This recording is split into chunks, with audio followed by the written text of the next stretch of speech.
Born Podcast. Cet épisode est sponsorisé par Impulse Nutrition, une marque française de nutrition pensée pour les sportifs d'endurance. Impulse Nutrition propose une gamme complète pour l'avant, le pendant et l'après-entraînement, mais aussi des compléments alimentaires du quotidien que j'utilise personnellement toute l'année sur les conseils de ma diététicienne. Le magnésium et les oméga 3 pour la récupération et le bon fonctionnement musculaire, les multivitamines et le collagène marin dans les grosses périodes d'entraînement et la vitamine D systématiquement en hiver. Impulse Nutrition développe ses produits avec une vraie exigence de qualité et une approche globale de la santé du sportif au service d'une performance durable. Avec le code BORN, vous bénéficiez de 15% de réduction sur votre première commande et vous soutenez ainsi le podcast dans son développement. Merci à Impulse Nutrition et maintenant place à l'épisode. Born Podcast. Beaucoup de paires de Nike, beaucoup de bornes dans le bois de Vincennes, beaucoup de dossards épinglés et beaucoup de followers sur Instagram. Alice Michel est depuis des années une figure bien connue du paysage running stick français. Sans en faire des tonnes pour autant, cela ne collerait pas à la personnalité de celle qui parle aussi vite qu'elle court. Mais si toutes les opportunités que lui offre son réseau d'influence nourrissent son plaisir d'aller courir ci et là, la multiplication des courses n'est-elle pas, à son niveau, néfaste à la performance ? Alice doit-elle renoncer à certaines tentations afin de valider une marque eBay sur marathon qu'elle a potentiellement dans les jambes ? On en parle dans cet épisode, enregistré le lendemain de son forfait pour le marathon de Paris. Alice Michel, athlète d'influence, bonne écoute. Salut Alice. Salut Pierre. Merci de me recevoir chez toi. On peut pas se tromper là, quand on arrive devant ta porte, il y a 15 paires de Nike devant, on sait qu'on arrive chez des runners là déjà. C'est sûr que là, le palier chez nous, c'est un peu le coin, il y a toutes les chaussures et souvent quand les gens viennent, ils savent tout de suite que c'est l'entrée de la maison. Je voulais qu'on parle un peu de toi en tant qu'athlète. En ce moment, on te voit pas mal, je trouve, sur les réseaux, mais je trouve qu'on te résume un peu trop à cette mère sportive du moment, tu vois. Alors qu'on oublie presque que tu es une super athlète, tu vois, on parle plus de ta fille que de toi. Tu peux te présenter un petit peu ?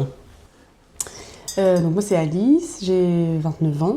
Je suis diététicienne nutritionniste, je suis prof en lycée, j'interviens aussi à la fac, je cours, je suis maman d'une petite fille du coup qui vient juste d'avoir 1 an, une petite Léonie, et après je cours au sein du groupe Zumwalt Runner, donc on s'entraîne à Paris le mardi soir sur piste et le dimanche matin autour du lac Daumesnil. Voilà, c'est pas ce que je préfère me présenter, je ne sais pas trop où aller. Et t'es prof en lycée ? Ouais, lycée pro, donc en biotechnologie, c'est tout ce qui va toucher sur la prévention de la nutrition, prévention de l'activité physique et prévention de l'environnement. Je fais 3 demi-journées dans la semaine. Je fais avec les terminales, les BT et les BTS première et deuxième année. Ok. Je pense que tu habites littéralement à 50 mètres ou 100 mètres de l'entrée du bois de Vincennes. T'en as pas marre de courir dans ce parc ? Non, franchement non. Le bois de Vincennes, non. Moi j'adore justement d'être juste à côté, c'est vraiment mon terrain de jeu de tous les jours. Et même souvent, tu vois, quand on part en week-end ou quand on part en vacances ou qu'on bouge un peu avec Nico, qu'on va dans d'autres endroits courir, alors c'est toujours cool parce qu'on découvre de nouveaux endroits, mais je suis toujours vraiment contente de revenir parce que bon, déjà t'as tes marques, donc pour les entraînements c'est plus simple. Et puis je trouve que c'est hyper diversifié et varié.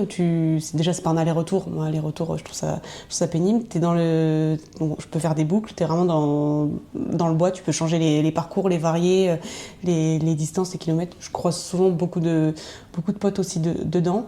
Et puis tu peux faire du bitume, tu peux faire du souple. Il y a des côtes pour si tu veux faire un entraînement en côte. Il n'y a pas beaucoup de voitures, pas beaucoup de monde pour Paris. Donc non, c'est vraiment, je m'ennuie jamais dans le bois. Et vous avez fait, je sais pas, certains des gens ont fait des marquages au sol, là vous avez mettré des sections ? Alors on l'avait déjà fait, un coup c'était pendant la période de Covid, il y avait un projet qui s'était monté avec Nike pour le projet Fearless, c'était faire un semi-marathon. Donc là il y avait eu des marques au sol et sinon c'est un truc qu'on aimerait. Alors il y en a sur le polygone aussi, c'est là où il y a les vélos qui tournent. Il y en a qui ont fait des marques, mais nous jamais. On s'est dit qu'il fallait qu'on le fasse au lac Daumesnil où on s'entraîne le dimanche matin. La boucle elle fait 2,8 km et plus pour avoir des repères visuels au sol, mais on l'a jamais fait. Et pourtant on a la roue, les bombes et tout qui sont prêtes pour faire le mesurage, mais on n'a pas eu le temps de le faire. Ok. On est le lendemain du marathon de Paris. Tu devais le courir, tu l'as pas couru? Oui. Qu'est-ce qui s'est passé? C'est passé que, tu vois, tu dis qu'on résume beaucoup, en ce moment tu vois beaucoup avec Léonie et tout, même si on en parle beaucoup, moi c'est vrai que ça fait partie beaucoup de ma vie au quotidien, et je pense que depuis qu'elle est née, j'ai des gros coups de fatigue, vraiment, qui au début, quand elle était plus petite, qu'elle avait 1 mois, 2 mois, 3 mois, bon tu te dis, voilà, c'est normal, c'est nouveau, c'est le rythme. Là ça fait 1 an, elle a eu 1 an, et finalement j'ai toujours ces coups de fatigue. Là c'est arrivé mardi, donc en plus je crois que c'est le lundi, je mets un post parce que j'ai fait le 10 km de Lille et je mets un post sur Insta, je crois le lundi, où je dis que je fais le marathon de Paris. Je l'avais déjà dit dans des podcasts et tout, mais je l'avais jamais mis sur les réseaux. Et finalement, milieu de semaine, gros coup de fatigue, et je sais que c'est pas, tu vois, j'étais pas malade, je sais juste que c'est mon corps qui m'a mis un gros stop, qui m'a vraiment dit bon bah là t'as trop forcé, t'es trop peut-être un peu partout aussi, tu vois, à un moment je suis pas assez posée. Et ça s'est vraiment manifesté où j'ai fatigue, fièvre, j'ai des crampes, courbatures, vomissements, diarrhée, j'ai eu des baisses de tension toute la semaine. J'étais au salon le jeudi, en plus je devais passer au stand Impulse et tout, bon, je suis passée et j'étais vraiment pas bien sur le salon. Enfin, monter 3 étages, c'était l'enfer. Tu sais pas ce que c'est vraiment?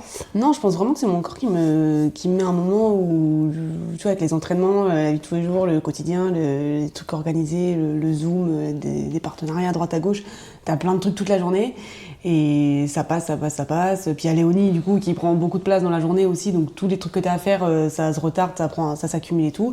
Et à un moment, je pense que je suis fatiguée, et le problème, c'est que j'arrive pas à m'en rendre compte avant, tu vois. Donc j'attends vraiment d'être malade et d'être au lit avec 42 fièvres, et à me dire bon bah là c'était peut-être un peu trop, tous ces enchaînements et tous ces trucs à droite à gauche, quoi. Et c'est hyper intéressant parce que tu vois, moi j'aime bien suivre ta prépa, à toi précisément, pas par voyeurisme, hein, mais parce que en gros t'as le même niveau que ma copine, quoi, 5 secondes près sur 10 km. Et donc j'aime bien regarder un peu, comparer. Et je me suis dit, quand j'ai vu toutes les courses que tu as fait dernièrement, je l'ai dit à Laurie, j'ai dit, honnêtement, pour préparer un marathon, moi, j'aurais pas fait ça. Est-ce que tu n'en as pas trop fait, tout simplement? Ah, c'est possible, de toute façon, oui. Parce que là, du coup, cette semaine, je me suis dit, bon, bah, il y a forcément un truc qui va pas pour que je sois fatiguée comme ça, donc j'ai remis pas mal de trucs en question. Je sais que tu vois, des courses, il y a trop de dossards qui sont passés, trop de dossards, il y a eu les crosses, donc ça traîne aussi depuis janvier. Les crosses, il y a eu le semi de Nancy. Après, le semi de Nancy, en effet, je pense c'est sûr que 2 semaines, aussi, ouais. 2 semaines avant le marathon, c'est trop. Le truc, c'est que je voulais vraiment faire un semi, parce que j'avais vraiment à cœur de baisser le chrono sur semi. Je me sentais capable de le faire. Et c'était même plus important pour moi de faire un bon semi, là, tu vois, que le marathon, finalement. D'accord. Même si le marathon de Paris, c'était plus courir à Paris, recourir à la maison, prendre le départ. J'avais plein de potes qui couraient et tout. Bon, même si j'y allais aussi pour un chrono, mais semi, je me suis dit dans le calendrier, finalement, il n'y a que la date du 29 mars qui passait pour faire un semi. Donc c'était le semi de Nancy. Et après coup, tu vois, là, cette semaine, mon corps m'a dit stop, mais je suis quand même super contente je me dis, ok, il m'a mis un stop pour le marathon de Paris, mais j'ai quand même fait des trucs trop cool avant. J'ai kiffé le semi de Nancy, le 10 km de Lille, c'était un bon week-end, j'étais avec des potes, on a été avec Nike dans une maison avec plein de monde. Le lendemain, je fais la course du Grand Paris. Alors, en effet, c'est trop, vu comme ça, je le sais, et même en le faisant, je me dis, bon, tu forces, mais en même temps, je kiffe, tu vois. Moi, j'ai enchaîné de 10 bornes, Lille, le lendemain, je suis sur le Stade de France, où tu te régales. Ah oui, parce que le lendemain de Lille, tu as fait ce 10 km RATP, là, ça. Ouais, le 10 km de la course du Grand Paris, ouais. Ouais, mais justement, tu dis que c'est cool, tu passes un week-end avec Nike et tout, mais une phrase un peu bateau, on dit toujours que choisir, c'est renoncer. Et faire un bon marathon, est-ce qu'il ne faut pas renoncer à une soirée cool avec Nike Ah si, peut-être, tu vois, peut-être après coup, peut-être qu'il faut se dire, bon, en effet, tu mets tout sur le marathon. Après, le truc que je ne sais pas, et que peut-être ça serait passé, peut-être que si je fais pas tout, si je renonce au semi de Nancy, si je renonce au 10 km de Lille, si je renonce au 10 km du Grand Paris, peut-être que la semaine du marathon de Paris, je suis finalement dans le même état. Ça, je peux pas savoir, en fait. Et dans ce cas-là, là, je me dis, j'aurais tout mis sur le marathon de Paris. C'est encore pire, parce que déjà là, franchement, cette semaine, ça a été hyper dur parce que à partir du mardi, je commence à me sentir pas bien et tout. Et déjà, les semaines de cours, c'est chiant parce que t'as l'impression que tu t'écoutes tout le temps et tout. Et en fait, plus ça avance dans la semaine, plus tu te dis, là, faut que je sois en forme, donc faut que ça revienne. Donc en plus, tu te mets un peu la pression pour le marathon. J'avais vraiment envie de le courir, donc prendre la décision de pas le courir, ça a été super dur, quoi. Enfin, moi, ça m'a vraiment fait mal au cœur. Enfin, j'étais là, je me dis putain, jusqu'au samedi soir, il fallait prendre la décision de dire tu le cours ou tu le cours pas. J'étais encore là, avoir un petit espoir, tu vois. Ouais. Donc oui, peut-être que si je fais tout mon focus sur le marathon de Paris, toute la prépa estivale, je me dis ça, peut-être que ça passe, mais aussi j'ai peut-être moins de plaisir à côté et t'es focus tout le temps aussi là-dessus, quoi. Mais tu vois, le semi de Nancy, j'avais oublié même que tu l'avais fait. Moi, le dernier semi que j'ai fait, j'ai eu mal aux jambes pendant 2 jours. Moi aussi. Non, pas toi? Ah si. C'est traumatisant. J'étais surprise en plus parce que je pensais bien récupérer, puisque j'étais en prépa marathon. Je me suis dit, bon, l'allure va être rapide, mais normalement 21 km ça passe, quoi. Le lendemain, mais c'était les quadris, c'était les quadris. J'ai mis 3-4 jours avant de pouvoir. Je faisais des footings, mais j'avais super mal, quoi. Ouais. Donc c'est vrai que tout ça c'est de la récup. Et je me souviens que j'avais regardé, je me suis dit, une 13 ça laisse présager, je sais pas, un 2,32, 2,33, mais je me suis dit, moi qui venais de courir un semi juste avant, je me suis dit, honnêtement, à sa place, je me verrais pas faire un marathon 15 jours après. Ouais, mais tu vois, mais c'est possible aussi parce que Félix Bourg, il prend pas le départ non plus de Paris hier et il a fait le semi de Nancy comme moi 2 semaines avant. Peut-être que c'est hasard, coïncidence, peut-être qu'en effet, un semi 2 semaines avant, c'est pas non plus c'est pas bon pour le marathon, quoi. Après, là où de toute façon, j'ai pas de regrets, je suis tellement contente en vrai d'avoir validé une 13 sur semi. Marathon, je serais pas partie sur 2,32 comme peut-être à terme un jour je pourrais faire 2,32, 2,33. Là, dans l'idée, je partais sur 2,36, tu vois. Ouais, mais justement, t'étais quasi sûr de les faire là. Sur marathon, au final non, tu vois, parce que je les fais pas, parce que je prends même pas le départ, en fait. Je peux même pas savoir, parce que je prends pas le départ. Donc, en théorie, oui, je pense que je peux le faire. En pratique, du coup, je suis même pas alignée sur la ligne de départ, donc je peux même pas dire, je peux même pas dire ça, quoi. Et là, le lendemain de la course non faite, c'est quoi ton état d'esprit là? T'es dégoûté? Tu regrettes tout ou pas? Non, le plus dur c'était vraiment le samedi. Le samedi ça a été très très compliqué, franchement, moralement c'était bizarre parce que j'avais l'impression de devoir faire un deuil de quelque chose vraiment qui allait se passer, où tu avais vraiment envie, enfin je m'étais projetée, quoi, tu te projettes. Bon. Après, ce qui aussi, c'est que t'as des espoirs dessus, et là j'étais déçue, mais je suis déçue parce que j'ai des espoirs et t'as pas de déception sans essayer de faire des choses, tu vois. Ouais. Donc là, le fait d'être déçu, je sais que ça fait partie du jeu aussi, tu peux pas tout le temps réussir ce que t'entreprends, et le samedi, oui, donc le samedi, j'étais vraiment dégoûtée. Le matin, le dimanche matin, réveil, bon, je me mets le marathon à la télé et tout, je regarde, et en fait, le fait d'aller sur la course, parce que là, on est à côté, on est au kilomètre 14, le fait d'aller sur la course, de voir les gens, de croiser des regards de gens aussi que je connaissais, qui ont vu hier que je courais pas, dont des potes du Zoom, en fait, ça m'a fait du bien de vraiment reconnecter et me dire, bon, là, je suis là, en fait, sur la ligne verte, mais je cours pas, c'est pas grave, il y en aura d'autres, faut rebondir. Mais le samedi, par contre, c'est vrai que même toute la semaine, j'ai répondu à personne. J'ai pas trop répondu aux messages. Il y en a plein qui me disaient ça va, parce que Nico a été au Zoom le mardi, a dit que j'étais malade aussi, donc il y en a qui vont commencer à savoir que j'étais malade. J'ai répondu à personne. Là, j'ai encore même pas ouvert les messages de ceux qui m'ont dit le samedi, dès que pour toi de pas courir et tout. J'ai encore rien ouvert et rien répondu. Je me suis dit, je laisse couler. Et je me souviens que cette remarque de beaucoup mettre de dossard, je l'avais faite à Nico. Je trouve que le Zoom, vous courez à fond, quoi. Vous faites énormément de courses. T'en parles un peu avec Nicolas, tu lui demandes son avis. Est-ce que là, c'est bien de faire le 10 bornes, de RATP le lendemain de Lille, ou je sais très bien que c'est une connerie. Enfin, honnêtement, là, je lui demande. Et il te le dit? Ah oui, là, d'ailleurs, il m'a dit pas plus vite que faut pas le faire en moins de 40 minutes, ce 10 bornes, quoi. Le lendemain, il me dit fais gaffe, le marathon, t'as fait un 10 bornes à fond, tu fais ton corps. À Lille, tu fais un 10 bornes, je le fais pas en moins de 40 minutes. Je le fais pas en 40 minutes, je vais plus vite parce que t'es pris au jeu, et je le sais en partant, il me dit ça, je sais très bien que je vais partir. Donc oui, non, mais je sais qu'il y a des trucs qui sont en trop. Après, je m'amuse, tu vois. Enfin, moi, la course à pied, c'est aussi pour m'amuser. Forcément, alors j'adore le challenge et performer, et c'est aussi pour ça que je cours, hein, c'est pour la performance. Donc quand je valide des gros chronos et que je suis super contente. Et après, le truc, c'est en premier lieu quand même de se faire plaisir, quoi. Et tu vois, mon entraîneur, il nous mettait des fois en alerte sur le syndrome de surentraînement. On le prenait à la légère et tout. Et là, on a une fille de très bon niveau au club qui est en plein syndrome de surentraînement. Et ça fait pas envie, tu vois. C'est compliqué, ouais. Après, surentraînement, je pense que c'est différent de trop de dossard. Oui. C'est pas la même. Trop de dossard, je pense que ça peut être plutôt burn-out ou peut-être surentraînement aussi, mais. fait, au final, là, quand je vais faire... je fais 17 bornes le jour où je fais la course du Grand Paris. Donc une semaine avant le marathon de Paris, c'était 1h20 sur le plan. Au final, je fais 1h09. Donc je fais même pas le... Tu vois, en fait, je fais un 10 bornes en 37 minutes dans le plan. Mais si c'était la séance du Zoom, c'était 3 km, 3 km, 2 km, je crois, allure marathon. Et au final, je fais un 10 bornes allure marathon. J'ai que, entre guillemets, 2 km de plus de volume en allure. Mais il y a une autre pression. Mais il y a une autre pression compliqué. et tout. Non, je suis d'accord. Après, honnêtement, il n'y a pas de pression sur cette course. C'était vraiment une course sympa. Même si tu as toujours le dossard, tu as toujours... Mais tu t'entraînes aussi à prendre le gel, tu t'entraînes aussi à prendre le dossard, à prendre le départ, à être dans un sas de départ. Tout ça, c'est des choses aussi pour un marathon, c'est important. Si je fais pas tout, si je vais pas, c'est aussi important de faire des courses pour réussir des cours, je pense. Faut jauger, faut pas être dans un extrême. Et toi, en plus, le fait d'avoir une petite notoriété, ça te ferait pas chier. Enfin, t'as une petite pression sociale, non? Sur une course comme ça, tu te l'avais pas? Social dans le sens où... Ou tu te sens pas un peu obligé de performer, d'être regardé, vu? Non? Et jugé si tu fais... Alors juger, non, franchement juger c'est un truc... Non mais sans être jugé, mais si tu vas faire un 10 en 39, tu vas, je sais rien, tu recevoir 50 messages le lendemain, qu'est-ce qui s'est passé? Je sais que c'est toujours chiant ça, toujours pénible, non? Tu t'en fous de ça?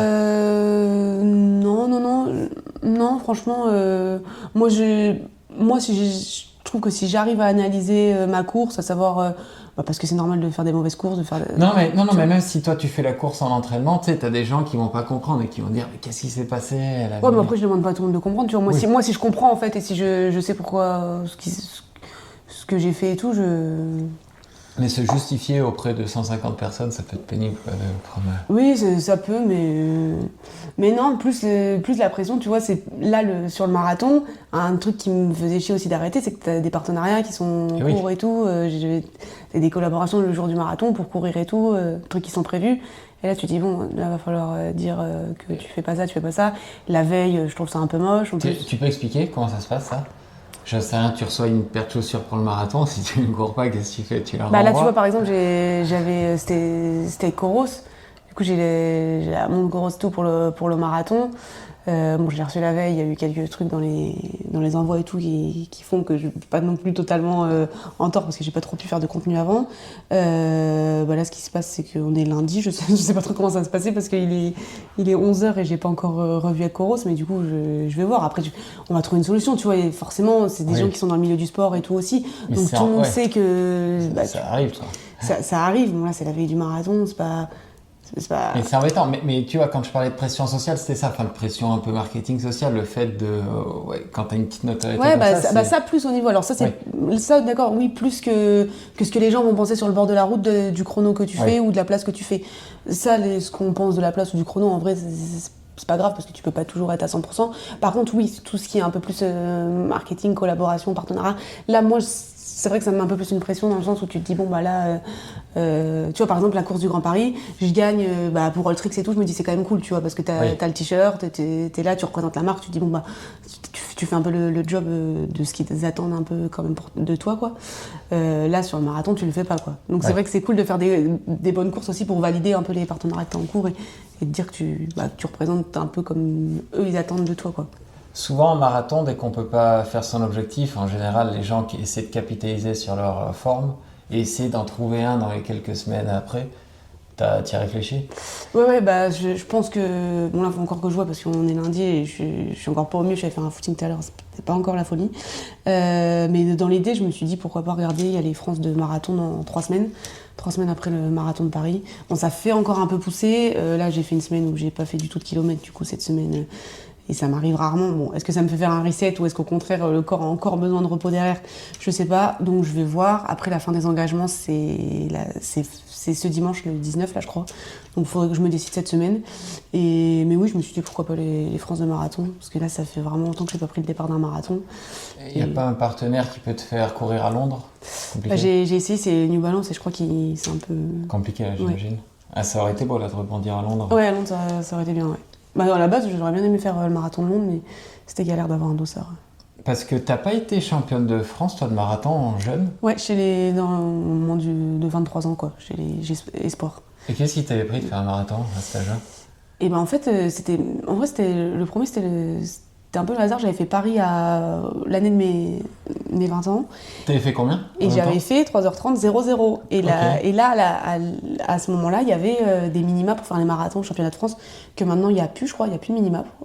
Je sais plus. Mais je crois qu'à un moment, ils avaient retiré les minima sur le championnat de France de marathon, parce qu'il n'y avait pas assez de monde, je pense, qui était présent. Je crois qu'il y en a maintenant, mais pour les filles. Mais il me semble qu'il y en a encore. Ouais. Mais du coup, là, en l'occurrence, c'est 3h30, 0-0. Et c'est le chrono pile que j'ai fait à Paris, là, et j'étais espoir. Et je me suis dit, bon, bah, go faire les France, quoi. Et ce qui m'a fait être championne de France, du coup, 2 ans d'affilée. C'était en quelle année? Ah, mais c'est Albi. 2018 et 2019. Ok. Et c'était une autre époque, l'athlète, le marathon, tu te souviens? Alors bon, ce qui était une autre époque, c'est surtout que, enfin, ce qui était différent, c'est surtout que les championnats de France, souvent, c'est pas des gros marathons, donc c'est Metz et Albi, donc 2 petits marathons, pas trop de densité. Metz, parcours vraiment pas propice à la performance, il perd des bosses tout le temps. Albi, c'est pas un si petit marathon que ça, si? Et Albi, je me rappelle que c'était un aller-retour. C'est pas un peu sur après, les c'est pistes, pas Paris, tu vois, ouais. c'est pas les gros marathons qu'on a l'habitude de. Enfin, qui font rêver, quoi. Oui. Donc tu te dis.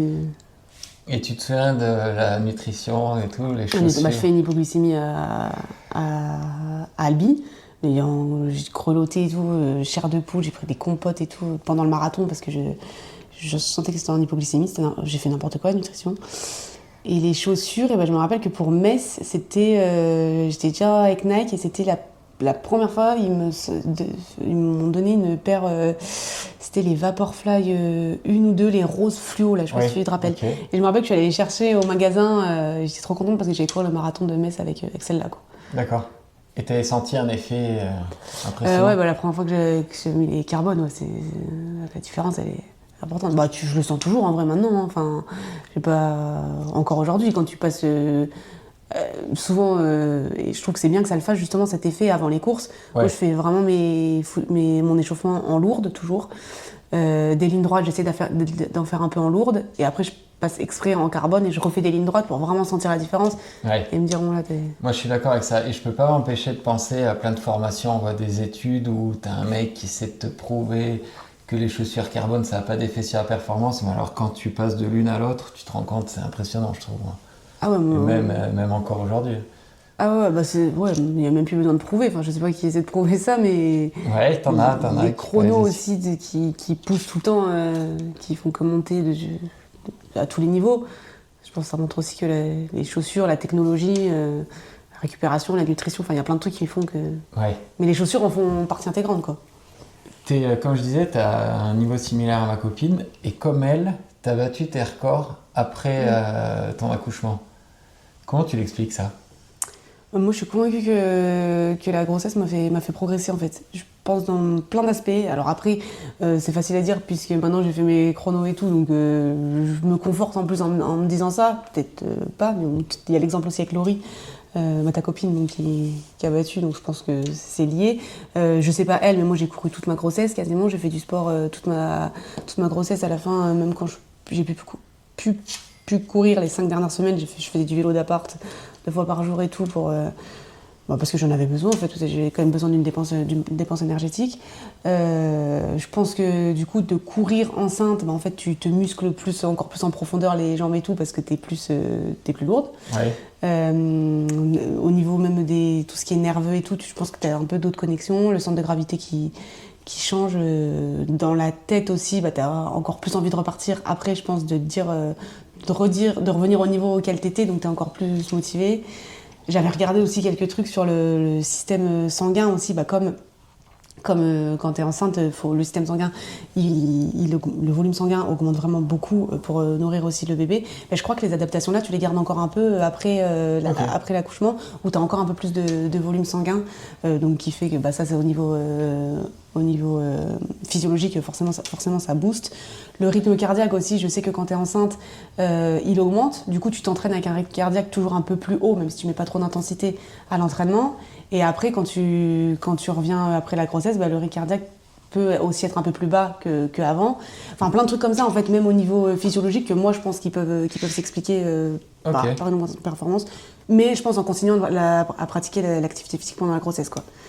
Ok, c'est hyper technique. Moi, je pense qu'il faudrait d'ailleurs demander à Laurie, mais je pense qu'elle répondrait sous un autre angle. Elle dirait que c'est plus organisationnelle et elle fait les choses un peu plus intelligemment parce que tu vois, elle peut moins courir, donc il faut mieux caler les choses. Je pense que ce serait plutôt ça son explication. Ouais, je pense aussi, hein, mais je pense quand même que le corps a fait des adaptations. Mais en effet, le fait de courir, bah, tu vois, tu t'écoutes plus.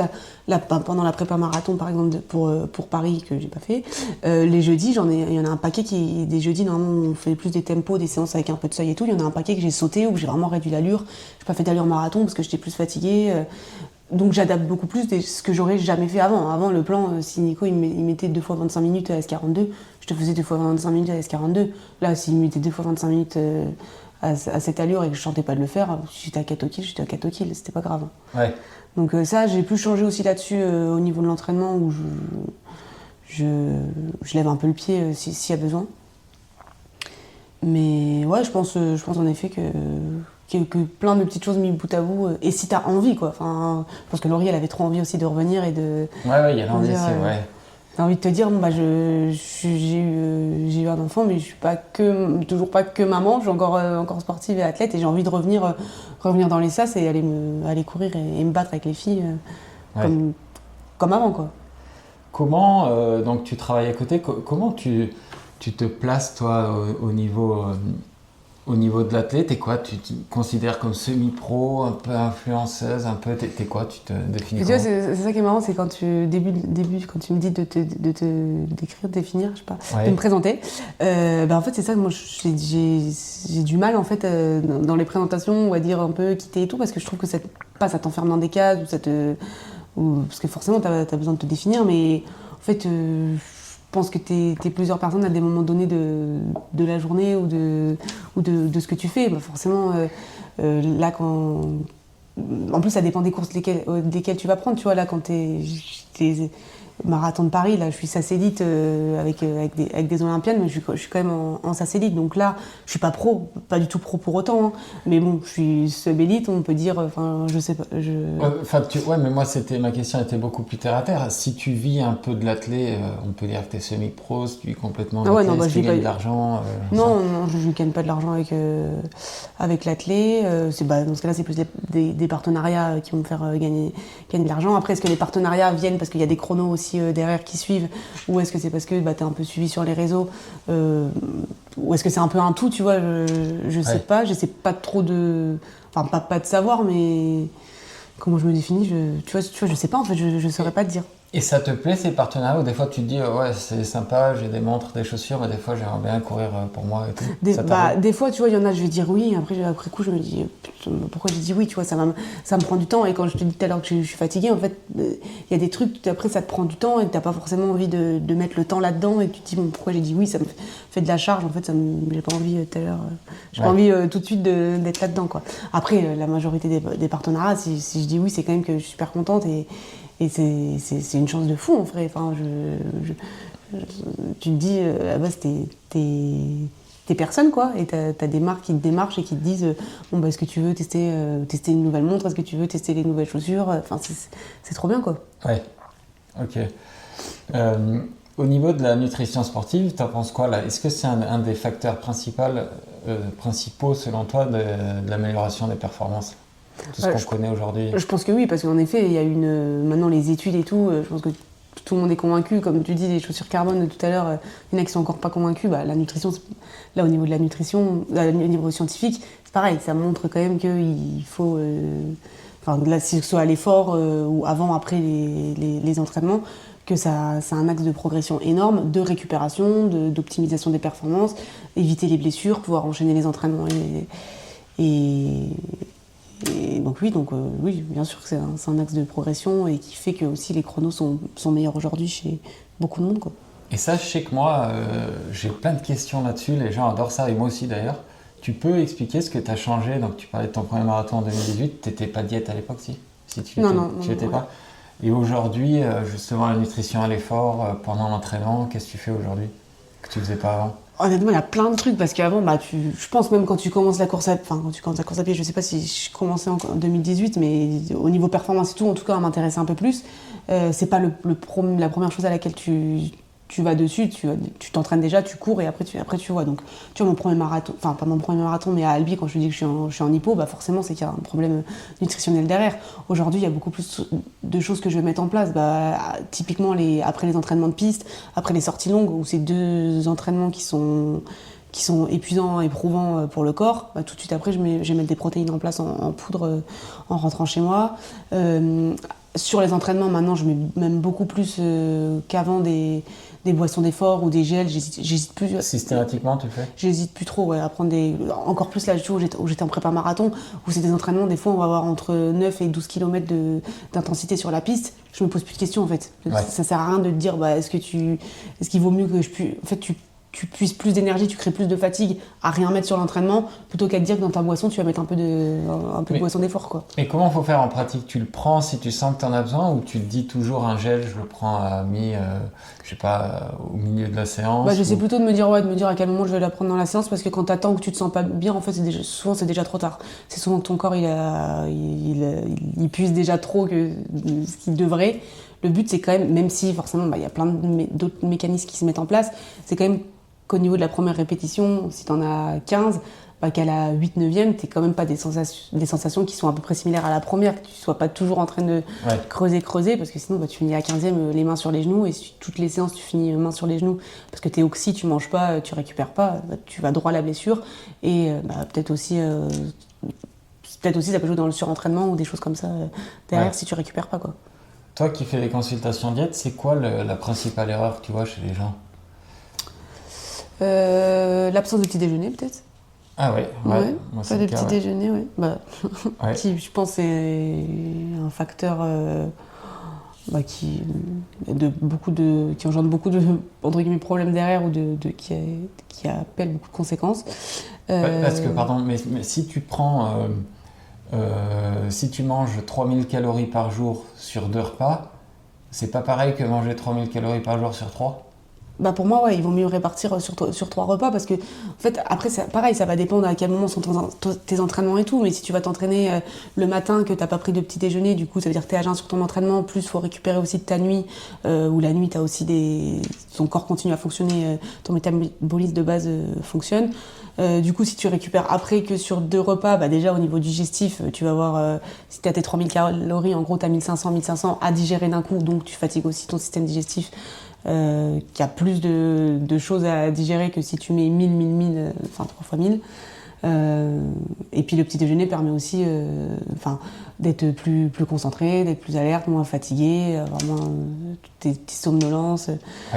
Plus lucide, quoi, tout simplement. Donc le petit déjeuner, il y en a beaucoup qui ne le font pas, ou qui vont le faire, mais des fois qui ne sera pas au niveau nutritionnel, de la qualité nutritionnelle, qui ne sera pas forcément hyper intéressant. Si c'est trop sucré, tu vois, pour moi, c'est pareil. Ton pancréas va être trop sollicité, va synthétiser trop d'insuline. Insuline, tu vas avoir un pic de glycémie. Et pourquoi ils n'en prennent pas? Est-ce que c'est comme moi, parce que moi, j'en ai jamais pris de ma vie, je préfère dormir 10 minutes de plus? Ou est-ce que c'est en espérant perdre de poids, faire un pseudo-jeûne intermittent? C'est quoi la raison? Après, tu vois, tu me dis dormir à 10 minutes de plus, mais tu peux quand même dormir 10 minutes de plus. Et si tu as un trajet, je sais pas si tu bosses de chez toi ou pas, mais tu peux très bien te faire c'est pas un shaker, mais un smoothie qui va être tout prêt la veille, où tu as mis fromage blanc, flocon d'avoine, banane, fruits rouges, qui est mixé. Ça te fait un gros verre, tu le bois, ça fait l'équivalent d'un petit déjeuner, c'est en liquide. Et tu peux pas me dire, j'arrive pas à manger tout le matin. Je trouve qu'il y a des solutions pour tout, tu vois. Et non, il y en a beaucoup, c'est aussi pour perdre de poids. Et ça, je trouve que en plus, c'est la raison la moins qui me convainc le moins, parce que du coup, c'est une raison que tu peux perdre du poids autrement, et enlever un repas, c'est pas le meilleure méthode, quoi. Ok. Après, il y en a aussi, c'est manque de temps, flemme ou pas faim. Ouais, moi j'ai jamais pris l'habitude de déjeuner, tu vois, en prépa marathon, je me force justement à en prendre, mais j'ai pas l'habitude de ça. Et les pertes de poids, c'est encore un vrai problème, ça, en athlète, tu trouves?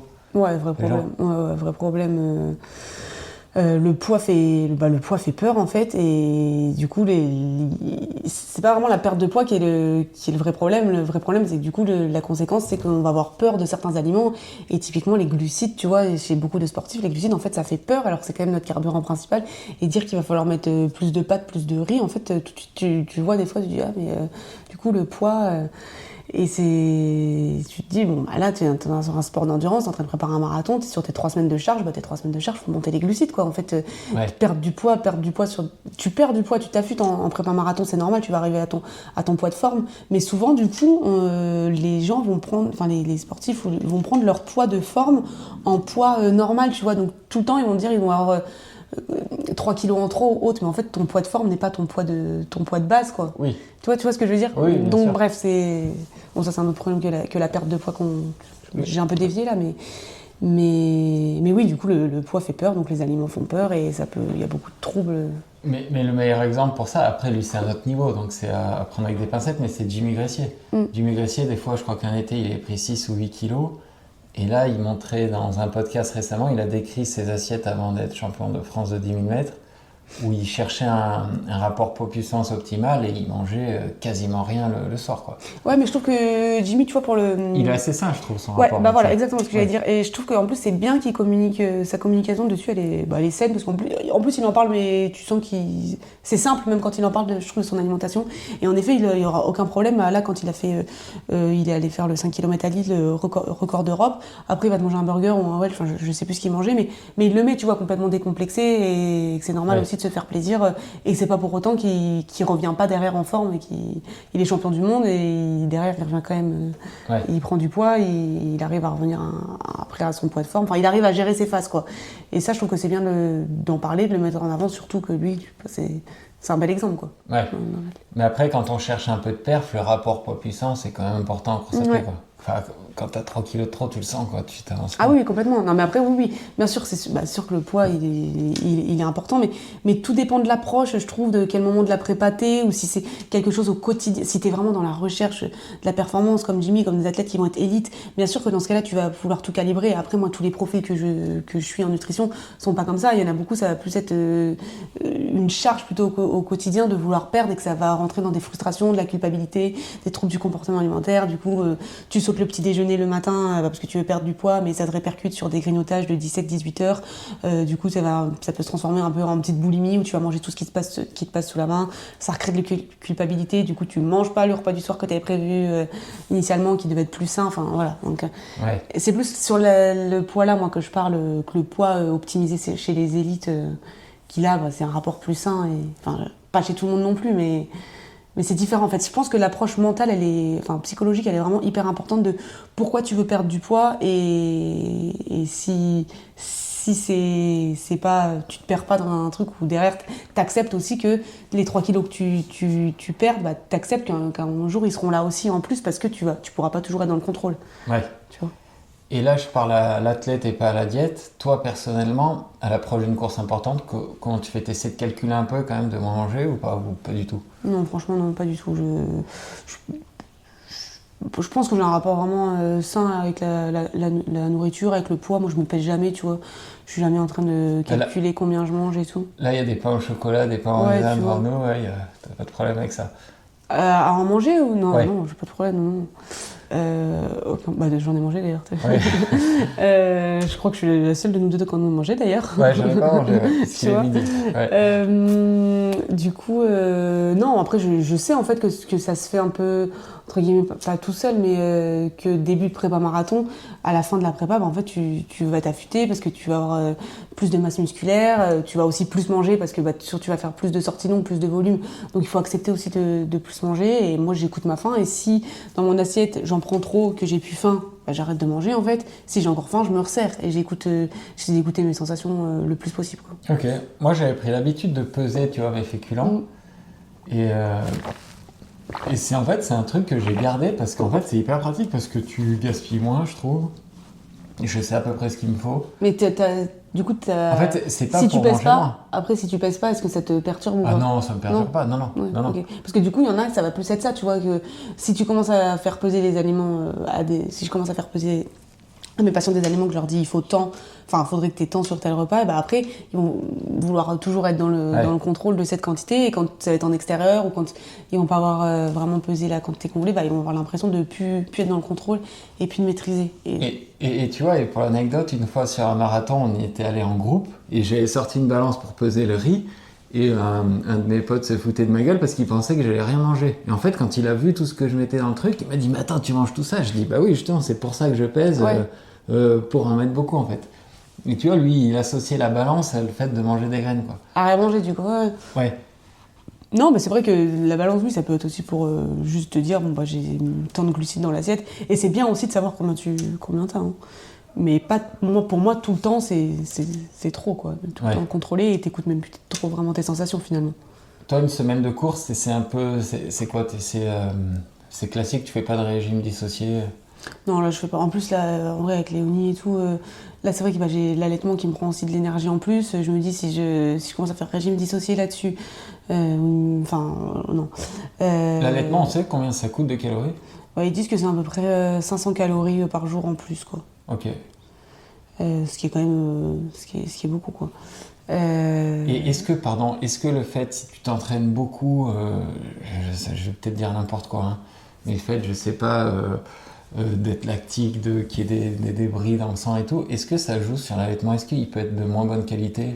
Alors ils disent que après, j'avais regardé justement, après un effort qui va être intense, type piste où tu vas un peu monter en lactique, il peut y avoir un peu de l'acide lactique du coup dans le lait, mais l'acide lactique, si tu fais téter le bébé tout de suite après ton entraînement, il peut sentir, apparemment il y a des bébés qui peuvent avoir un peu de dégoût, montrer un peu de dégoût, il y en a qui peuvent rien dire du tout. Et par contre, si tu attends une heure et demie après pour la faire téter, l'acide lactique aura disparu du lait, quoi. Ouais. Et c'est marrant parce que c'est aussi un truc sur lequel j'ai essayé de me renseigner, un peu savoir si la composition du lait changeait, si je faisais beaucoup de sport, si je faisais moins de sport, au niveau même des protéines, s'il y avait plus de protéines. C'est des choses que j'ai essayé de savoir parce que je trouve que c'est intéressant en fait, même au niveau du corps. Et même les compléments alimentaires, si tu prends même les compléments alimentaires, ça joue sur la qualité du lait? En fait, tout ce que tu manges, tout ce que tu manges, ça peut se retrouver. Il peut y avoir forcément des hybrides dans le lait, quoi.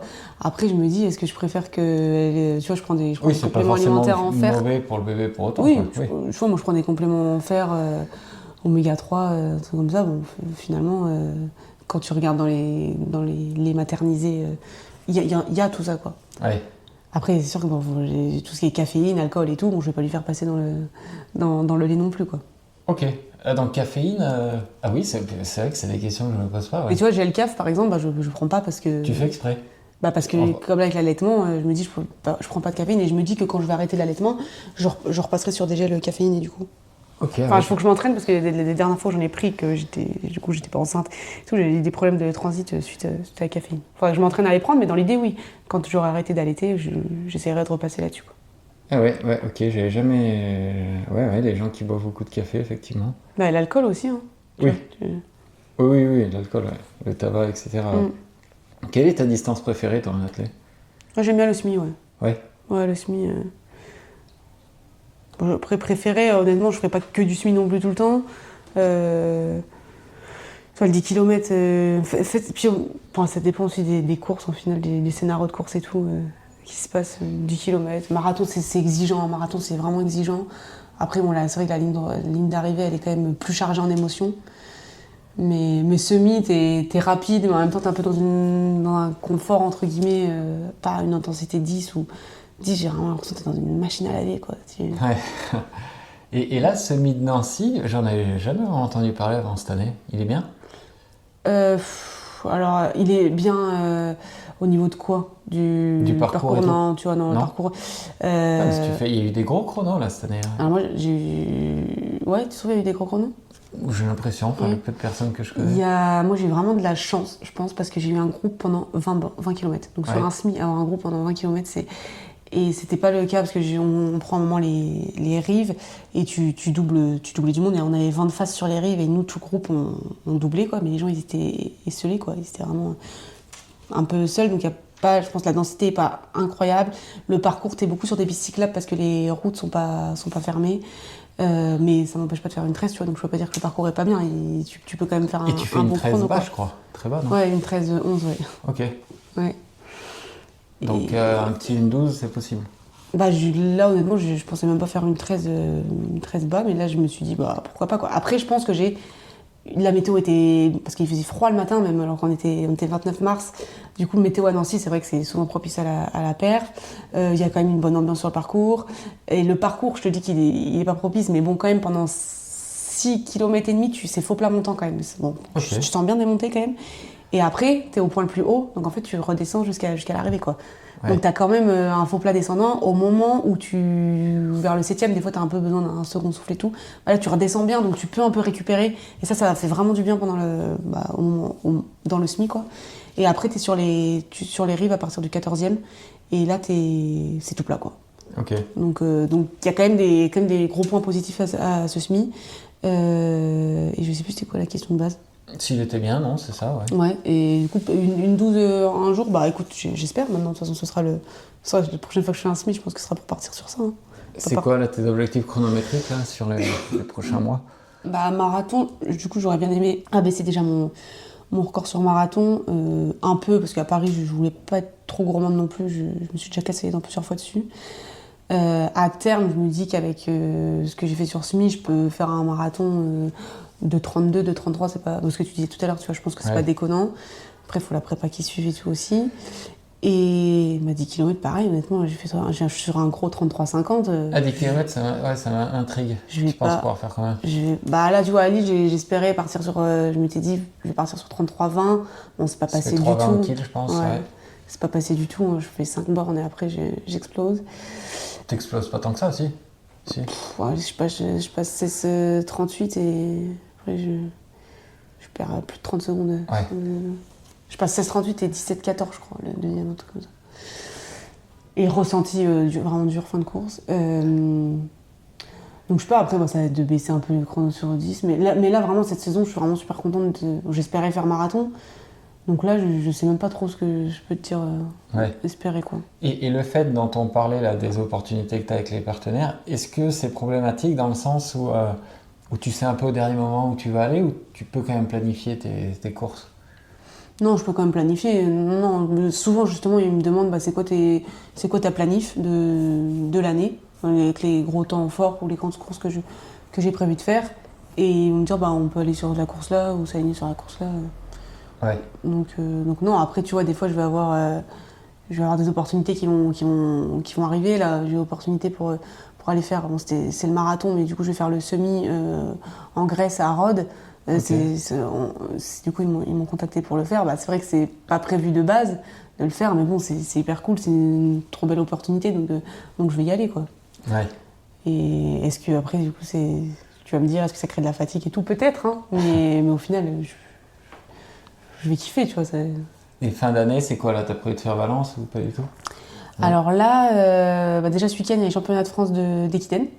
Ok. Donc nous, on a le titre en mixte qui était à Marseille. C'était il y a 2 ans, parce qu'il n'y a pas eu de championnat de France l'an dernier d'Equitaine. Donc on espère conserver le titre. On verra, il y a quand même des grosses équipes d'engagés déjà. Donc ça, c'est déjà un bel objectif. Et t'avais prévu de le faire même si t'avais fait le marathon de Paris? Ouais. Ah ouais, c'est intéressant ça. Tu vois, tu charges quand même. Ouais, je charge. En 4 week-ends, j'avais les 4 distances. J'ai pas réussi à le faire, donc au final, on peut dire sur le papier, bon, je l'ai pas fait. Donc, ça, et j'ai sauté la plus grosse distance, quoi. Ça, typiquement, moi je dis ça à mon coach, il me dit fais ce que tu veux, tu vois, ça l'énerve. Et si je lui dis ça, je fais 4 courses. Ouais. Non, mais j'entends, tu vois. Après, je vais sortir à chaque fois des bonnes raisons à Nico de les faire. Et là, en plus, c'est en équipe, tu vois, les championnats de France d'Equitaine. Je trouve que c'est quand même important que les personnes du club, entre guillemets, qui ont le meilleur niveau, tu vois, nous, le Zoom, il nous apporte quand même beaucoup de choses qui sont hyper positives. Je trouve, personnellement, je trouve que c'est bien de le rendre et de se dire, là, s'il faut représenter le Zoom à un moment donné, il y a des temps forts dans l'année, les championnats de France d'Equitaine en font partie, j'y vais, quoi. Il y a une équipe, il y a le club derrière, quoi. Et automne-hiver? Et automne-hiver, je sais pas, franchement, je sais pas du tout. Là, il y a le 20 km de Paris, c'est une course que j'aime bien. Et puis qui en général qui est assez rapide, sortie d'été, je trouve que c'est bien. Marathon, j'ai pas. Non, Berlin, vu les conditions qu'il y a eu l'an dernier, ça me donne pas du tout envie de tenter, même. Parce que je me dis, les conditions climatiques, tu fais une prépa de fou pour te prendre ce qu'ils ont eu. Ça peut arriver à tous les marathons, mais je pense que de plus en plus, septembre est un mois risqué, un peu risqué, quoi. Ouais. Alors qu'en avril ou même à Valence en décembre, je trouve que tu prends moins de risques sur la météo. Même à Séville, Valence et Berlin, tu commences à te dire, bon, tu jettes un peu une pièce sur la météo, quoi. Séville, c'est un super marathon. Le problème, c'est la prépa à l'hiver, quoi. Vraiment, nous, en Auvergne, il fait froid. Moi, je l'ai fait une fois. Ouais. Faire des longues en décembre, janvier, c'est compliqué, ouais. Ouais, bah ça, ouais. Mais la météo, le jour J est plus importante que la météo toute la prépa, peut-être, quoi. Il y a un marathon qui te ferait rêver ? Londres, j'aimerais bien faire Londres. Bah là, l'idée, c'était quand même de faire Londres cette année. Bon, j'ai pas eu le dossard. Mais Londres, un jour, ouais. Et tu as essayé de t'inscrire normalement ? Non, j'avais demandé à Alltrix, mais du coup, il fallait courir avec New Balance et tout. C'était pas trop ok. Donc... Ouais. Donc j'ai pas pu, mais bon, je me dis qu'une fois... Après, j'ai pas tenté, et il y en a plusieurs qui m'ont dit, mais t'aurais dû tenter de passer par le plateau élite, et j'ai même pas pensé, tu vois, j'ai même pas pensé. Peut-être que ce serait passé, peut-être pas, je sais pas quels sont leurs minima. En fait, j'ai aucune idée des minima qui demandent pour être en élite. Ouais. Parce que tu vois, à Valence, par exemple, ça passe. Ouais, mais à Londres, je crois que c'est compliqué, même chez les très bons élites, une liste d'attente, c'est assez compliqué, je crois. Ok, ouais, tu vois, je savais pas. Et vous êtes tout un tas de Françaises, là, très fortes, à vous tenir un peu dans le même chrono. Je pense à, je sais pas, Manon Coste et les autres. Est-ce qu'il y a une athlète parmi tes concurrentes, si je puis dire, dont tu adores l'approche, que tu admires ? Il y en a ? C'est des copines ? Vous êtes copines un peu, toutes, là ? Ouais, il y en a pas mal avec qui je suis copine, ouais, tu vois. Alors, que j'adore l'approche et tout. Après, c'est bizarre parce que c'est des filles, du coup, que t'adores l'approche, mais finalement ça va être des filles qui partagent sur les réseaux, parce que les autres, tu vois, Laurie par exemple, ta copine, elle partage pas trop sur les réseaux, donc je sais pas du tout comment elle s'entraîne, donc je sais pas quelle est son approche finalement. Ouais. Donc je peux pas dire si j'aime bien son approche ou pas, donc forcément je vais sortir une fille. Mais ça t'intrigue pas de savoir comment elles font un peu? Ah si, il y en a beaucoup que j'aimerais bien savoir. Je me dis, tu vois, typiquement Agathe Violo qui est sur le marathon de Paris, qui fait 3e. Je la connais un peu, mais je connais pas son approche par rapport à la course à pied, par rapport à ses entraînements et tout. Et c'est vrai que j'aimerais bien me dire, savoir comment elle s'entraîne, même pas juste par curiosité, quoi, en fait. Ouais. Et pour me dire si j'aime bien son approche ou pas, là, je pourrais te le dire, quoi. C'est compliqué d'être entraîné par son copain? Non. Vous engueulez des fois par rapport à l'entraînement? Non, franchement, non. Non, parce que finalement, c'est le plan, c'est le plan de Paris, c'est pas un plan individuel pour moi, tu vois, c'est le plan commun pour tous ceux du Zoom qui ont fait le marathon de Paris. Donc, Et si demain, je sais pas, t'as envie de changer parce que t'en as marre, y a un entraîneur dont la technique te plaît, l'approche te plaît, t'auras aucun mal à dire à Nicolas, écoute, je vais aller voir ce coach, ne prends pas mal. Pour l'instant, de toute façon, ça fonctionne. Je progresse, donc la question ne s'est pas trop posée. Et après, encore une fois, ça veut dire que du coup, je m'écarte complètement du groupe avec lequel je m'entraîne, parce que j'aurais plus les mêmes séances que eux. Donc ça veut dire que je perds le groupe d'entraînement. Ouais. Et je pense que le groupe d'entraînement est peut-être plus important que les séances en elles-mêmes. Parce que, tu vois, moi, j'ai aucun problème, mais vraiment aucun problème. Et je l'ai fait plus d'une fois là, sur le marathon de Paris, où justement la séance de Nico... pour marathon de Paris, je sais plus c'était quoi l'exemple, c'était quoi sa séance, c'était 4, 5, 5, 4 AS42 pour tous ceux qui faisaient le marathon de Paris. Moi, quand je suis arrivée le dimanche matin au Zoom, j'ai vu que j'avais personne qui faisait le marathon de Paris à mon allure. Par contre, j'ai vu que le plan, qui était toujours le plan de Nico, pour ceux qui préparaient le semi et le 10 km, en premier, c'était 30 minutes tempo. Oui. En fait, moi, j'ai fait 30 minutes tempo avec ceux qui étaient à mon allure 42. Au lieu de faire 4 km, ça m'a fait 8 km. Et après, j'ai adapté derrière, tu vois. Mais j'ai préféré prendre le groupe et me dire, je reste plus longtemps avec ceux qui ont ça. Et j'adapte, en fait. Je préfère adapter les séances qu'il a mis pour coller au groupe le plus longtemps possible, plutôt que de me retrouver toute seule à faire 4, 5, 5, 4. Ouais, mais justement, si tu avais un entraîneur avec lequel tu es moins familier qu'avec Nico, peut-être que tu n'oserais pas remixer la séance et qu'elle aurait un meilleur effet sur toi. Non? Ma question initiale, c'était un peu ça, mais dans le sens, est-ce que... Peut-être, mais je pense que je créerais plus de fatigue à pas profiter du groupe. Moi, les séances de 30 minutes tempo là, que je te parle, j'étais derrière dans le groupe, j'ai pas bougé, quoi. Je l'ai pas senti de 8 km. Alors que peut-être... Ouais, mais justement, est-ce que tu restes pas dans ta zone de confort et tout? Peut-être, peut-être Je sais que... pas, non, mais c'est pas du tout un Non, je sais, mais c'est non, une mais question. en effet, la question, elle se pose, elle peut toujours se poser et je peux voir. Après, est-ce que rester dans ma zone de confort, ça fait pas que du coup, le jour de la course, je peux sortir de cette zone de confort Ouais, complètement. et pas Ça me mettre s'entend minable à aussi. tous les entraînements?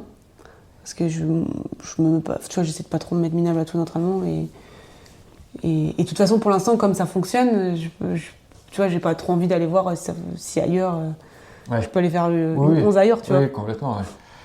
Une question que je ne t'ai pas posée, ouais, t'es en contrat avec Alltrix et t'es en contrat avec Nike via Alltrix ou pas? Parce que t'es toujours en Nike. Ouais, en fait, Alltrix, ils ont des ambassadeurs. D'ailleurs, tu me disais tout à l'heure les approches. Augustine, son approche de la course à pied, tu vois, j'adore, par exemple. Ok. Et je pense à elle parce elle est ambassadrice aussi Alltrix. Et Alltrix, et Augustine, par exemple, pour Alltrix, elle représente Adidas. Oui. Moi, pour Alltrix, je représente Nike. Et en fait, ils vont avoir un peu leur... C'est des contrats en binôme, là. Ce qu'ils Ouais, appellent, c'est un peu ça, ouais. Comme ça, eux, quand Nike vont faire par exemple le 10 km Lille, et ils vont pouvoir proposer leur ambassadeur Nike. Quand Adidas ils font leurs courses, je sais pas si c'est en Hollande ou je sais plus, aux Pays-Bas, des fois, tu sais, il y a un événement marketing là-bas. C'est Augustine qui y va. Et c'est un peu un contrat comme ça en binôme, mais je suis pas directement du côté Nike. Mais t'as pas eu le choix, je veux dire. Si, moi quand j'ai demandé. Ok, t'as le choix. Là où j'ai eu le choix, je pense, c'est parce que j'ai été une des premières ambassadrices running chez Alltrix. Et donc j'ai pu dire que j'avais une préférence pour Nike et tout. Donc c'est passé comme ça. Ouais. Après, je pense qu'il y en a beaucoup qui demandent ou Nike ou Adidas. Donc moi, je pense que les deux sont quand même pris avec Augustine et moi. Là. Et en pratique, comment ça se passe? T'as les avant-premières, quand une paire va sortir, par exemple, ils te l'envoient 15 jours avant et ils te disent faut la mettre sur les réseaux dans 15 jours. Ça se passe comme ça ou pas? Typiquement, ouais, typiquement, là, on a eu... mais je l'ai pas que moi, tu vois, je l'ai aussi avec le Zoom, où là, on a eu Adidas, ils ont sorti l'Hyper Boost, et ils nous ont dit, on a 2 paires de chaussures qu'on peut vous donner pour donner pour 2 personnes du Zoom. Il y a embargo jusqu'au 5 mars. Par contre, il nous faut le contenu, c'est pour le 17 mars, quoi. Okay. Donc nous, on a les paires de chaussures, on fait le shooting et tout, ils s'organisent pour faire le shooting, ceux qu'on les perd, et nous on sort sur les réseaux le 17 mars. Et moi c'est pareil, là, il y a les PEC 40, la PEC 42 qui est sortie. Ils m'ont dit faudrait que tu passes là pour récupérer la paire. Ouais. Et donc je disais un peu en avant-première pour ça communiquer dessus. Ouais, c'est cool, franchement tu te dis t'as la paire, en plus tu te dis elle est cachée encore derrière. Okay. C'est marrant. Bon après tu vois qu'au final moi elle est cachée, il y en a plein qui... Ouais, l'embargo, oui voilà quoi. Mais ok, ils te donnent bien une deadline. Ouais, t'as des deadlines et tout. Ouais, non, c'est intéressant, tout ce côté marketing, partenariat derrière. T'as un peu les DA aussi qu'ils attendent, direction artistique qu'ils attendent pour... là, je reprends l'exemple d'Hyperboost parce que c'est une des dernières qu'on a eues. Ils envoient un peu les idées contenues qu'ils aimeraient bien, donc c'était un peu plutôt dans des tons blancs. Un peu blanc, machin et tout. Et ça, c'est intéressant. Puis en plus, après, tu vois un peu les autres qui ont eu aussi la même activation que toi sur l'Hyperboost, les autres contenus qu'ils ont fait et tout. Je trouve ça intéressant. Et ouais, c'est... Et tes chaussures Nike préférées, c'est quoi là? Là, en ce moment, c'est les Vomero Plus. Ouais, moi, Vomero Plus, je trouve que c'est une des meilleures choses de Nike ces derniers mois. Ouais. Franchement, et j'arrive plus à passer... Avant, c'était les Pegasus pour les footings. Et j'arrive plus à mettre les Pegasus là, alors que je me dis, je sais que c'est important la rotation chaussure, mais en fait avec les Vomero Plus, je suis tellement confort et en plus je fais des allures, je vais même footing le lundi matin, c'est mon repère en gros le lundi matin parce que je fais tout le temps même footing et tout, à même intensité où j'ai l'impression de mettre la même intensité dans le footing, une Pegasus je vais être à 4,50 d'allure et une Vomero Plus je vais être à 4,35, 4,40 quoi. Ouais, je suis d'accord, c'est une super chaussure et en plus moi ça fait longtemps que elle est durable, elle s'use pas beaucoup. Ouais, super chaussure. Et en course? Et en course, là je mets les Vaporfly 4, tu vois, j'ai fait mon record avec à Lille. Vaporfly 4 chez Nike, ouais. Et Alphafly, t'as moins? Alphafly, j'ai voulu repasser avec sur une séance marathon, là, il y a 3 semaines, je crois. Et j'ai bâché complètement la séance, c'était horrible. Donc je me suis dit, les Alphafly 4, là, les Alphafly 3, là, je les sors plus, je les mettrai pas au marathon. Après, c'est pareil, peut-être coïncidence, hasard, je sais pas. Mais j'ai fait mon record en Alphafly 3 d'ailleurs, au marathon. Ouais. Quand je fais 2,39. Mais là, du coup, non, tu vois, je serais partie en Vaporfly 4 si j'avais couru, ce qui ne s'est pas passé, à Paris. Et là, une autre question, je vais pas te demander la date, t'inquiète pas, mais là, on sait que la Vaporfly 4, l'Alpha Fly 4 va sortir normalement en 2026. Toi, par exemple, tu as des infos en off ou pas du tout? En plus, on était au week-end à Lille ce week-end avec ceux qui sont chez Nike, donc oui, tu as des infos, Ok. tout le monde, enfin, c'est pas... Ouais. Après, Mais eux, ils ont pas tu encore- connais la date exacte de sortie? Alors, je crois qu'il a... Ok, il t'a dit, ok, ouais. Mais pas exact, t'as le mois plus. Oui. Je sais même pas si eux... Je sais même pas si Ouais, ils c'est savent acte- pas c'est- vraiment. Enfin, peut-être qu'ils savent, hein, et qu'ils donnent plus un mois une échelle, mais... Oui, après, tu vois, je sais que... Moi, je suis pas une fan des chaussures non plus. Je suis contente quand elles sortent, mais qu'elles sortent en septembre ou en mars l'année prochaine. Ah ouais, En fait, t'es pas une je m'en geek de fous, ça. tu vois. Enfin, je sais que nous, on a un mec, Edouard au Zoom, mais il connaît toutes les chaussures, mais de toutes les marques, quand elles vont sortir, la date, leur nom et tout. Et en vrai, ça me fascine. Je me dis, mais comment tu peux connaître... Moi, elle sort quand elle sort, la paire, en fait. Hein. Ouais. Il y en a tellement, en plus, des modèles, là, maintenant, que je suis pas en attente de me dire, attends, j'ai trop hâte que l'Alpha Fly 4... Ah ouais, t'aimes pas, ouais. Mais bon, du coup, c'est vrai que c'est marketing, hein, ça, c'est l'appel... C'est qu'au niveau marketing, ou soit c'est les gens qui adorent... Marketing, et en fait, c'est la technologie qu'il y a derrière qui est belle aussi. Ouais, quand ouais, c'est vrai. Mais là, la technologie, je sais même pas si une paire de... Tu vois, finalement, ma paire de Vaporfly 4, là, j'ai fait que le 10 km de Lille avec, donc je me dis, elle a encore des bornes. S'il faut déjà que je repasse sur l'Alpha Fly 4 qui va sortir, j'aimerais bien déjà user un peu, tu vois. Oui, Aussi. oui, mais tu sens quand même qu'il y a des différences, des évolutions technologiques. Tu vois, j'étais avec Guillaume Pontier des magasins distance, là, il me disait qu'il était allé chez Nike à Portland.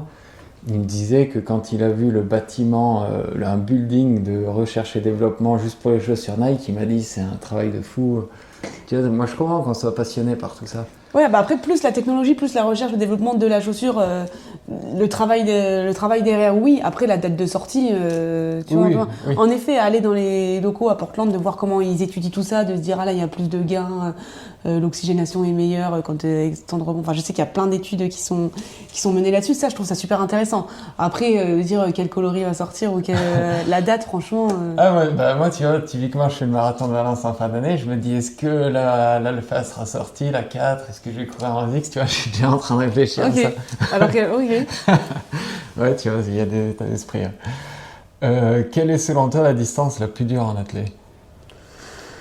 Je sais ce que tu pourrais me dire, toi. Bah, franchement, j'ai jamais fait, mais il paraît que le 800 c'est super dur. Mais le marathon en vrai. Marathon? Ouais. Je pense parce que oui, en effet, 800, tout le monde peut courir à 800. Marathon, tout le monde peut pas le faire, quoi. Et pas un 5 km, hein. En fait, je parle plus au niveau de la prépa. Après, ça dépend si tu parles au niveau intensité d'effort ou au niveau d'une prépa. Tu vois, là demain, tu mets 200 personnes sur une ligne de départ, tout le monde peut te faire 800 mètres. Ouais. Mais t'as pas 200 personnes qui peuvent te courir un marathon s'ils sont pas entraînés ou s'ils sont pas dans l'athlé. Alors qu'un 5 km, bah, c'est déjà beaucoup plus abordable. Ouais. Après, si tu me parles au niveau intensité effort et au niveau si tu le fais à fond, quand même, je te mettrais quand même marathon parce que 5 km au final, finalement, tu vois, tu mets 17 minutes, Ouais. c'est fini après, quoi. Si, une petite question, toi qui as justement des opportunités avec tes partenaires, un UTMB, un truc, des trails, ça te fait pas envie?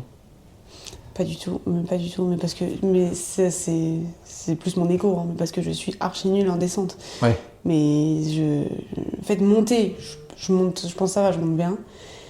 Enfin, ça va. Et mes descentes, je suis à l'arrêt, quoi. Donc en fait, je aucun plaisir, quoi. J'ai déjà fait, je me fais doubler par des wagons, quoi. Donc quand on te le propose, tu vas pas, quoi. On m'a jamais proposé, mais Ah ouais, ok. de toute façon, ouais, non, moi jamais proposé de trail. Ouais.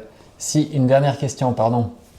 Là, j'ai vu hier soir, en étant un peu sur Insta, il y a eu plein de reproches, et moi que j'entends entièrement, sur le marathon de Paris, parce que tu as plein de pacing sauvage et tout, et des mecs qui mettent leurs vidéos assez fièrement, plein de gars sans dossard qui pacent des trucs, et tout un avis là-dessus?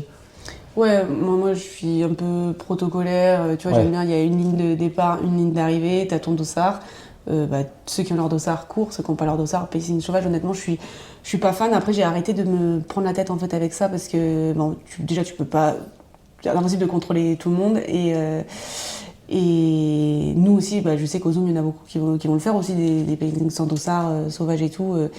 Mais c'est vrai que moi, je trouve que c'est trop en fait. Si tout le monde, en fait, le truc c'est qu'il faut toujours, pour moi, il faut se dire si tout le monde fait ça, en fait, ça passe pas. Oui. Si tous ceux qui n'ont pas de dossard même passent la ligne ou enfin des trucs tout court, en fait, la ligne d'arrivée, elle se mérite, ta médaille, elle se mérite, et c'est le principe du sport, c'est de l'athlète aussi, quoi. Tu prends le départ, donc tous les trucs à droite à gauche qui n'ont pas à faire dans la course. Pour moi, ouais, je trouve qu'il faudra enlever. Après, je pense que c'est incontrôlable ou il faut passer par des disqualifications ou autres, et c'est les premiers qui vont être disqualifiés qui vont dire eux ils font pareil, mais là c'est trop, et après tous les ans c'est comme ça. Mais donc, en plus, moi, ce que je trouve propre au marathon et beau dans le marathon, c'est justement d'apprendre à gérer tes ravitaux et tout. Enfin, ça fait partie intégrante du marathon, les ravitaux, gérer l'allure et tout. Enfin, en fait, ça fausse complètement ta performance. Moi, moi, je trouve complètement. Et parce que aussi, quand tu regardes les élites, ceux qui sont le plus inspirants dans les courses, ils n'ont pas tout ça en fait. Ah oui. Donc pourquoi tout le monde derrière peut le faire si tu es inspiré par le haut niveau et qu'on les imite sur plein de choses, imitons-les aussi le jour de la course, et pas besoin d'avoir 4 personnes sans dossard à côté de toi pour te courir. Ouais. Déjà, ça prend de la place sur la course alors qu'il y a des dossards sont limités. Enfin, même au niveau des bénévoles, de l'organisation et tout, je trouve que c'est pas hyper fair, quoi. Même maintenant, il y a plein de vélos qui vont suivre toute la course et tout. Pour les autres à côté, les autres coureurs, qui t'as un vélo tout le temps qui est en train de te dire parler à une personne, ça peut être chiant aussi pour les autres coureurs. Ça peut être chiant pour les autres coureurs qui sont autour aussi. Puis ça fausse aussi, je trouve, les groupes, parce que si t'as des gens sans dossard, s'ils vont un peu trop vite, ils accélèrent un peu tout un groupe. Au final, ceux qui ont des dossards, il y en a quelques-uns qui peuvent en pâtir, alors que c'est des gens qui sont pas du tout dans la course, normalement ils sont pas censés être là. Enfin, il y a plein de trucs, je trouve, là-dessus qui sont énervants, mais je pense qu'il faut... J'ai pris du recul parce qu'il y a des années, ça m'a vraiment énervé, je trouve qu'il y en avait trop. Et là, je me dis, bon, de toute façon, c'est comme ça, qu'est-ce que tu peux y faire, quoi, à ton niveau. Et c'est marrant parce que hier, je parlais avec Timothée Baumier, qui est un super athlète clermontois, qui avait été premier français du marathon de Paris il y a 10 ans. Et donc là, il a repris un peu l'athlète, il courait hier, et il me disait, mais comment je vais faire j'ai pas mes gourdes d'élite, je suis plus élite, comment ça se passe? Il savait même pas comment ça se passait. Je dis, ouais, mais pour nous, c'est ça, tu vois, c'est compliqué, les ravitaux, faire comme ça et tout. Ouais. Oui.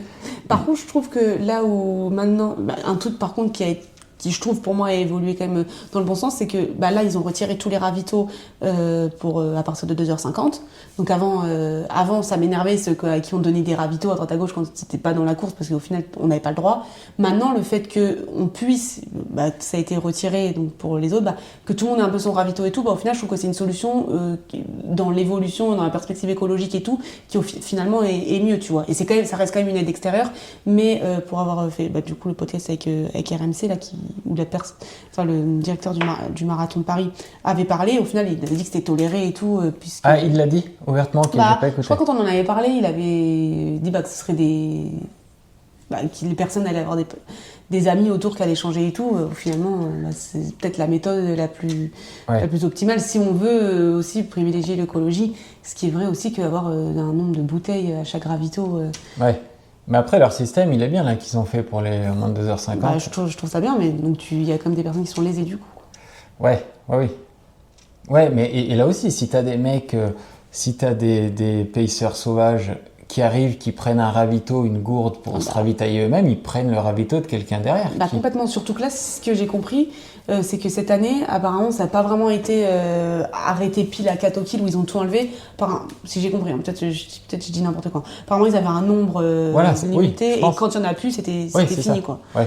Donc en effet, si dans tous les personnes en préférentiel et tout le monde avait 2 pacers sauvages avec eux, et qu'eux prennent, j'espère à la rigueur qu'ils n'en ont pas pris, quoi. Ouais. Enfin, j'espère même complètement, parce que du coup, tu pénalises les autres personnes qui peuvent en bénéficier et qui ont leur dossard. Ok. Et quelle est la performance de Nicolas Damaso dont tu es la plus fière? C'est une 2,14 à Valence. Ouais. Tu croyais avant? 2,14 non. Non. Ah ouais. Il va me dire tu ne croyais pas en moi et tout, mais non, 2,14 c'est... Non, je pensais pas qu'il ferait ça. Ouais. C'est quoi sa force d'athlète? Le jour J, son mental sur la course. Ouais. Je pense que sa force, c'est vraiment le jour J. Dans la tête, il débloque un truc quand il a un dossard, sur le débardeur, je pense qu'il débloque un truc parce qu'à l'entraînement, il est pas monstrueux à l'entraînement. Hein. Il fait jamais des séances. Enfin, si, il fait des belles séances, je vais pas dire ça, mais les allures qu'il fait à l'entraînement, c'est jamais les allures qu'il va passer en course, quoi. Je pense que là, son 2,14, il a jamais fait une allure spé marathon à cette allure, quoi. Et c'est marrant ce que tu dis, parce que je crois qu'il y a pas longtemps, il a bâché une course et je me suis fait la remarque, je me suis dit, putain, c'est rare de voir Dalmasso. C'était quoi? Smith Paris. Peut-être Smith Paris, ouais. Et je me suis dit, putain, c'est vrai que c'est rare de voir Nico Dalmasso qui finit pas une course et tout. Mais il était petit, il s'est fait un claquage à l'adducteur. Ouais, Donc, ok. Ouais. Bon, merci, c'était hyper intéressant et je te laisse travailler. Ouais, bah merci à toi d'être venu, c'était très sympa. Allez, merci Alice.